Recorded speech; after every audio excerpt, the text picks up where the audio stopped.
Citoyennes, citoyens, bonjour. Aujourd'hui, nous allons discuter d'un test de moteur à détonation rotative que la NASA et l'entreprise Juno Propulsion vont faire directement en orbite l'année prochaine. On parlera ensuite de Stock Space qui frappe un grand coup, de Dark qui ferme ses portes, et des lunes Mimas et Ariel qui nous content des histoires contrastées des océans dans le système solaire. Allez, c'est parti, générique.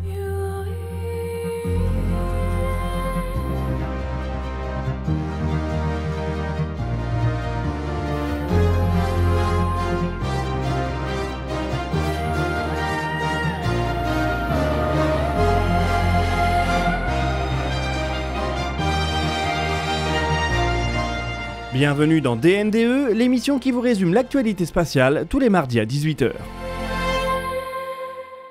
Si vous nous suivez, c'est que vous êtes passionné d'espace, voire que vous travaillez dans l'industrie. Peut-être même que vous avez créé votre propre entreprise ou que vous avez pour projet de le faire. Pour faire tourner une entreprise, il faut émettre des factures. C'est comme ça, c'est dans la loi française, tout produit ou service vendu doit être accompagné d'une facture. Ça peut être un peu stressant au début, quand on n'a pas l'habitude, mais ça peut également être très simple grâce à notre partenaire du jour, Odoo. Odoo est une plateforme en ligne tout en un qui regroupe plus de 45 applications interconnectées dédiées aux entrepreneurs. Ça va de la création de sites web jusqu'aux inventaires, en passant évidemment par la facturation et bien d'autres choses. L'application de facturation Odoo permet de créer et de gérer ses factures en une poignée de secondes. Il suffit d'identifier un client, d'ajouter les biens ou les services qu'on souhaite facturer avec les bonnes quantités, puis de sélectionner les bonnes modalités. Par exemple, l'échéance de paiement ou l'application de la TVA. Odoo génère alors une facture avec une mise en forme super pro et il n'y a plus qu'à l'envoyer à votre client. Votre client pourra même payer directement en ligne avec son moyen de paiement préféré. Vous pouvez alors faire le suivi de vos paiements directement dans l'application pour voir si vous êtes à jour ou s'il y a un peu de retard. L'appli propose même de connecter le service bancaire de votre entreprise pour faire ce suivi automatiquement. Et le plus beau dans tout ça, c'est que c'est gratuit. Odoo fonctionne en vous offrant la première application gratuite à vie, support et hébergement inclus. Si ensuite vous souhaitez profiter du reste de leurs services, qui sont par ailleurs très complets, vous pouvez accéder à l'ensemble des applications via un abonnement démarrant à seulement 19,90 € par mois. Dans le monde des services aux entreprises, c'est un très bon marché, parole d'entrepreneur. Si vous avez envie de lancer votre entreprise mais que la facturation vous fait peur, vous avez donc ici l'outil idéal pour sauter le pas. Pour en profiter, ça se passe en description sous la vidéo. Nous, on reprend les actualités de la semaine. Le spatial connaît une révolution, maintenant bien implémentée, le New Space. Elle est centrée autour d'une privatisation du secteur, de l'arrivée de nouvelles technologies, comme la réutilisation, de nouvelles méthodes de travail, plus itératives, et de nouveaux marchés avec les méga-constellations.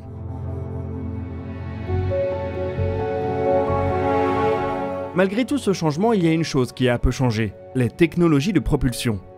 Le moteur fusée d'une Falcon 9 n'est pas bien différent d'un moteur de Saturne V, voire même d'une V2 allemande. On trouvait déjà sur cette dernière deux réservoirs liquides, des turbopompes et une chambre de combustion. On envoie des sondes autour de Jupiter avec la même technologie que l'armée allemande utilisait pour bombarder Londres pendant la Seconde Guerre mondiale. Les innovations dans la propulsion spatiale existent tout de même. SpaceX nous a présenté le premier moteur à combustion étagé full flow et d'autres vont suivre, on en parle dans quelques minutes. Il est cependant rare de voir proposer une technologie foncièrement différente, et encore plus rare de la voir testée dans des applications spatiales. De temps en temps, on a quand même cette chance, et il semble que l'année prochaine, on va être servi. Juno Propulsion est une entreprise américaine qui travaille sur un moteur à détonation rotatif. Un moteur à détonation rotatif, c'est un moteur chimique dans lequel la chambre de combustion est annulaire.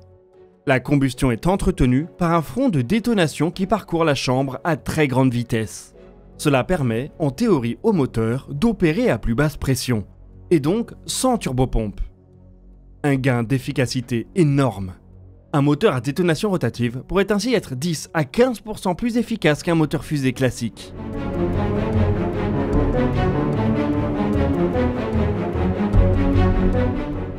La technologie a été théorisée il y a bien longtemps, mais elle reste aujourd'hui inexploitée. En pratique, le front de combustion d'un tel moteur est très instable, et la flamme a donc tendance à s'éteindre à la moindre perturbation. On a vu des progrès assez récemment avec des tests au Japon, en Chine et aux États-Unis. De plus en plus d'acteurs voient la technologie enfin arriver à maturité.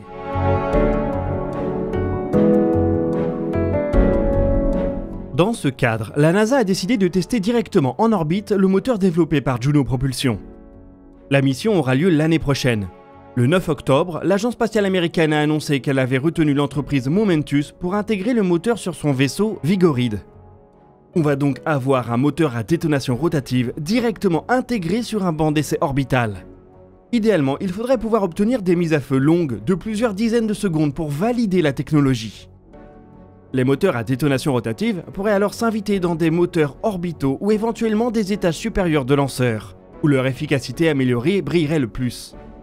Ils seront probablement moins pertinents sur un premier étage où la puissance brute est plus importante. La technologie semble enfin atteindre un palier de maturité et les moteurs dits RDE pourraient ainsi devenir une pierre angulaire du spatial des prochaines décennies.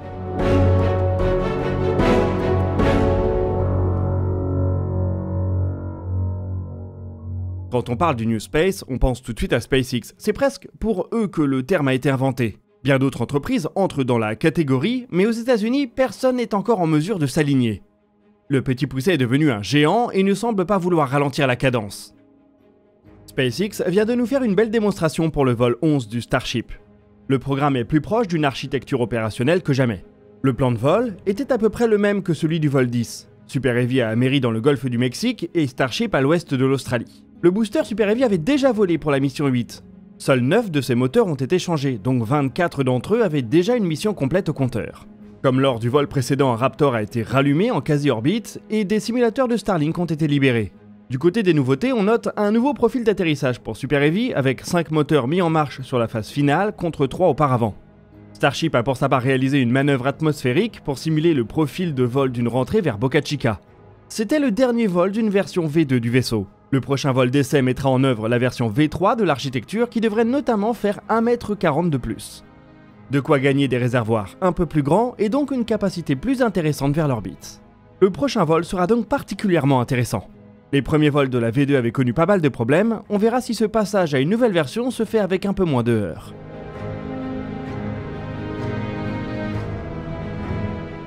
Alors qui pourra devenir un jour un rival sérieux du champion de la réutilisation ? Blue Origin ? Peut-être. Il prépare actuellement la seconde mission du lanceur New Glenn, avec l'ambition de récupérer coûte que coûte son premier étage. Elle devrait avoir lieu le mois prochain. Les cadences de tir sont cependant encore loin, très loin de pouvoir en faire un rival à SpaceX, et la réutilisation d'un second étage est pour dans des années, si elle a jamais lieu. Une entreprise chinoise ou européenne pourrait elle donner des sueurs aux géants américains. On a là aussi pour l'instant du mal à l'envisager sérieusement. L'Europe n'a pas les capacités d'investissement nécessaires. La Chine pourrait rivaliser industriellement, mais on a du mal à la voir trouver des marchés suffisants. Le vol spatial, c'est plus dur à exporter que les voitures électriques. Et la CNSA, l'agence spatiale chinoise, est moins partageuse dans son programme national que la NASA.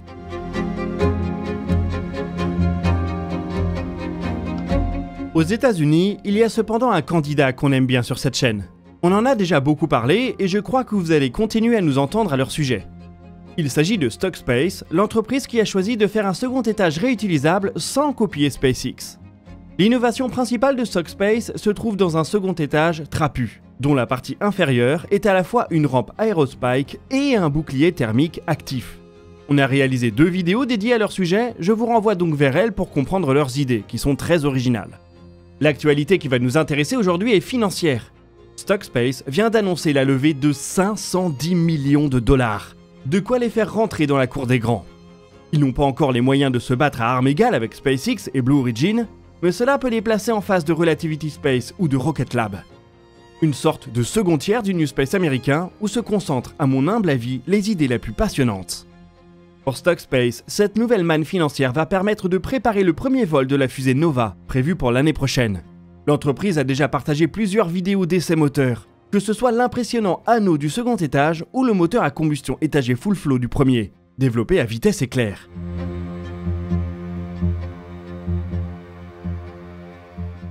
Nova sera un lanceur léger avec une capacité en orbite basse de 3 tonnes.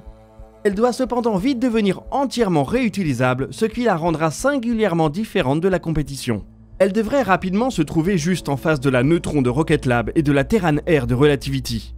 Les fusées de ce fameux second tiers sont toutes assez originales et plutôt bien financées. Ça fait en tout cas des vols qu'on va pouvoir surveiller de près, si possible dès l'année prochaine.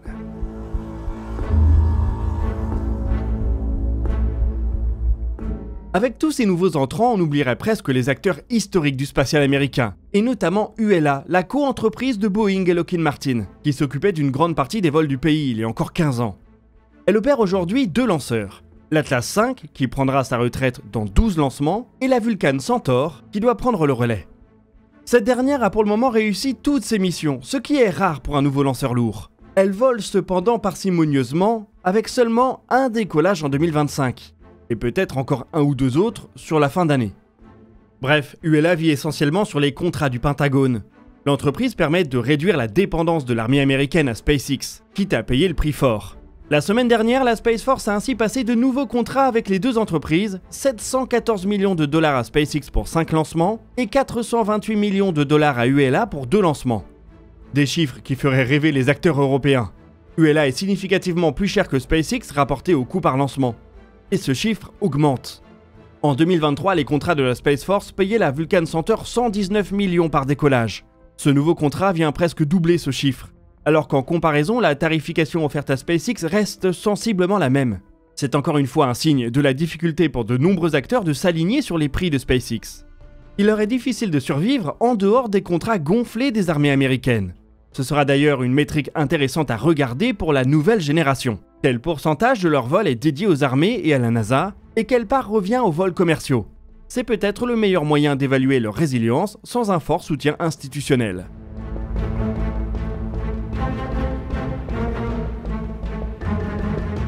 Le problème est le même en Europe et même en France. Beaucoup de startups se créent dans le spatial, mais vont-elles toutes survivre? Probablement que non. D'ailleurs, on compte déjà les premières disparitions. Il y a quelques années, on avait eu la chance d'interviewer les fondateurs de Dark Aerospace en podcast. Ils avaient créé une solution de lancement aéroporté qui s'était depuis recentrée sur le nettoyage et la protection de l'orbite. La semaine dernière, ils ont annoncé la cessation de leur activité dans un post LinkedIn. Ils mettent en cause un business model fragile basé sur un unique client, qui les exposait eux et toute leur chaîne de fournisseurs à une forte dépendance. Dark appelle la France et l'Europe à faire les investissements nécessaires pour créer et entretenir de vraies capacités dans le spatial de défense. Et on en reparlera probablement le mois prochain sur la chaîne. En France, comme dans le monde entier, ces fins d'aventure risquent de devenir de plus en plus fréquentes. Le spatial s'est fortement privatisé avec une grosse vague de création d'entreprises à la fin des années 2010 et au début des années 2020. Certaines deviendront peut-être les géants de demain et d'autres devraient connaître un destin plus funeste. Mais bon, c'est cette période de transformation qui est si intéressante à observer.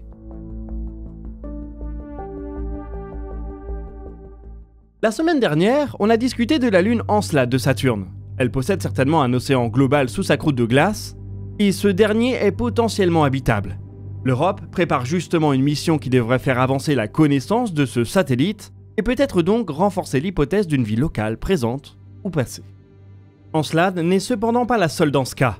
Autour de Jupiter, Europe, Ganymède et Callisto sont toutes fortement soupçonnées d'abriter aussi des océans. Ganymède pourrait même en avoir plusieurs pris en sandwich entre des couches de glace. Ces lunes vont être explorées en détail dans les prochaines années par les missions JUICE et Europa Clipper qui sont déjà en route vers le système jovien. Dernièrement, la liste des suspects a continué à s'allonger. Ces derniers jours, des travaux de recherche ont présenté le cas de 2 lunes moins souvent évoquées, Mimas et Ariel. Mimas gravite autour de Saturne comme Encelade. Elle est toute petite, à peine 400 km de diamètre. Elle se distingue car son orbite est excentrique. Plutôt que de former un rond quasi parfait, elle est ovale.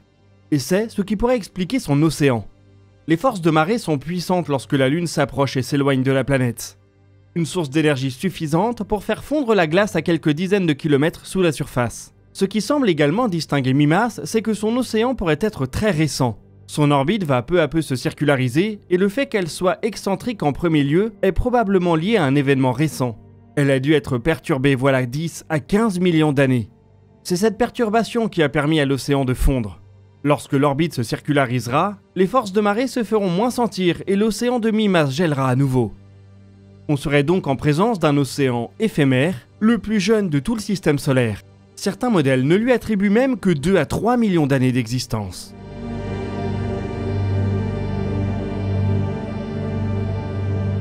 La Lune pourrait faire l'objet d'une mission d'exploration dans les décennies qui viennent.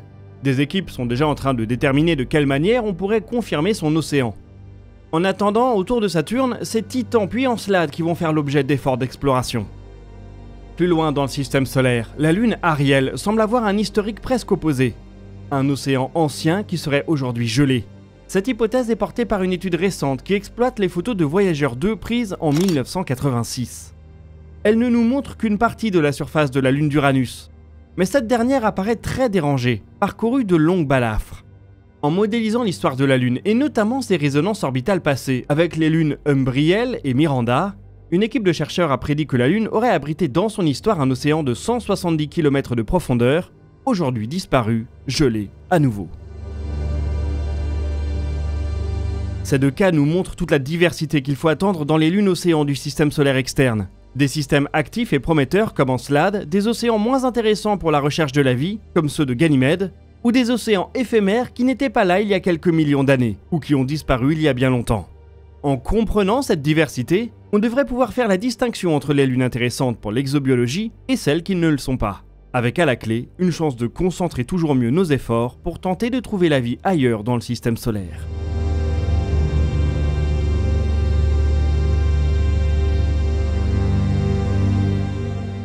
Et nous voici au bout de cet épisode d'actualité. Je vous rappelle que vous pouvez profiter de l'outil de facturation Dodo en passant par les liens qui sont en description sous la vidéo. On les remercie beaucoup de nous avoir sponsorisés. N'hésitez pas à partager vos questions et vos remarques dans les commentaires, nous y répondrons dans une prochaine vidéo. Vous pouvez consulter la description aussi pour trouver nos sources. Quant à nous, on se donne rendez-vous jeudi pour un nouveau dossier de l'espace, et d'ici là, citoyennes, citoyens, portez-vous bien.